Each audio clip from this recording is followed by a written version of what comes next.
Spirit Halloween is a place that has been part of the childhood Halloween tradition for decades now. With its 42nd anniversary approaching later this year, it has influenced the lives of many. And with 41 Halloween seasons under its belt, it's bound to have changed a lot, and so it has. In 1993, Spirit Halloween released their first animatronic, the life-size animated witch. It retailed for a whopping $400, which roughly translates to $885 in today's money. It is a lot of money, but for one of, if not the first life-size retail Halloween animatronic ever made, it is quite fair. In 2007, Spirit Halloween created their first ISE, or in-store experience, commonly referred to as just a theme. The ISE was the Fright Zone. It featured a forest background sheet and the words Fright Zone in their iconic slime font hung above the display. The display featured a total of 10 retail animatronics and other decor, such as tombstones, flame lights, and a fog machine. Over time, Spirit Halloween advanced to become what we know and love today. Most people consider 2013 the peak of Spirit Halloween. All three ISEs that year were beloved for the most part. It featured disturbing props with a good sense of Halloween spirit. For example, the Convulsing Nurse released that year. A simple yet disturbing prop with good yet simple concept. The prop resembled a nurse with some sort of case over her head and chains holding what's left of her arms to the wall as she thrashes back and forth, screaming.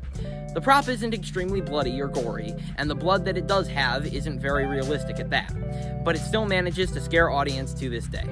Another good example is their Wacky Mole Clown prop.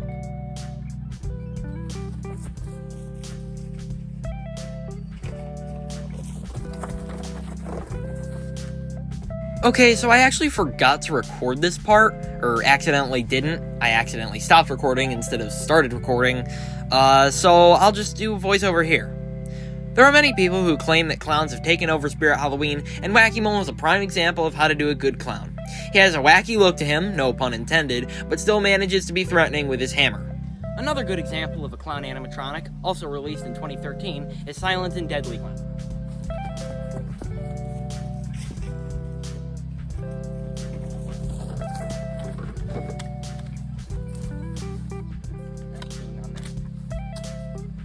In my opinion, clowns that aren't directly scary and look like they're trying to hide something are the best type of clown. Silent and Deadly captures this perfectly. But that begs the question, how does Spirit Halloween perform their modern animatronic executions today? Let's hope they're okay. In Spirit Halloween's modern store, they have props such as Nibbles the Clown or Heckles. Both of them manage to have some amazing features, but they don't have the creep factor of older props. Heckles is just a sad clown with a face that appears in the balloon that he's holding. Though a lot of people have come up with theories that make him one of the best characters in Spirit Halloween history, it doesn't translate well to the average viewer. To the naked eye, there's nothing scary about him. And Nibbles, he has a special motion tracking feature, which allows his head to follow your movement. Though, everything else about him is lackluster and disappointing.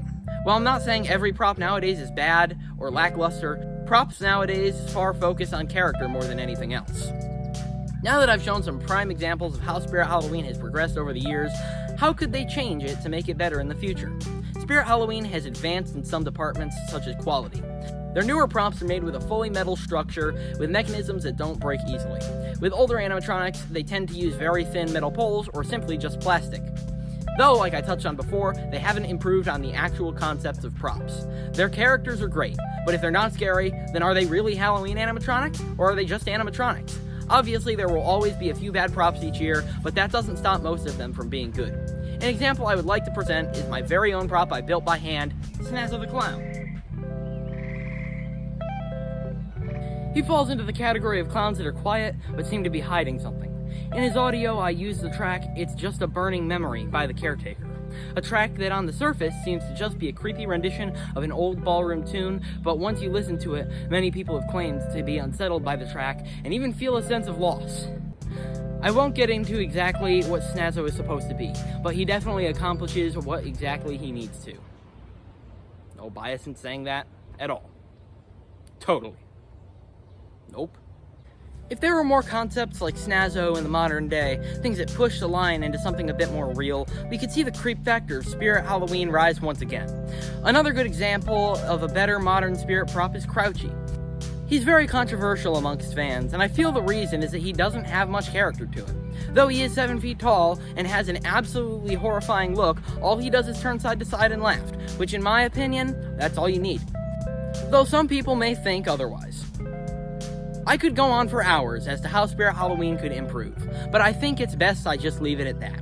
Spirit Halloween is a phenomenal company and will continue to be one, especially if they make the correct choice and turn it into the correct direction.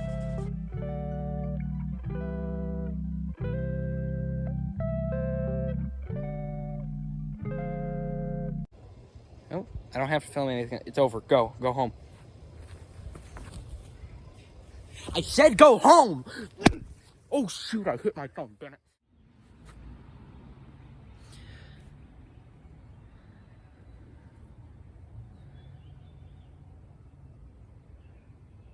Spirit Halloween is a place that has been part of the childhood tradition. Spirit Halloween is a place that has been part of the... Spirit Halloween is a place that has been part of the...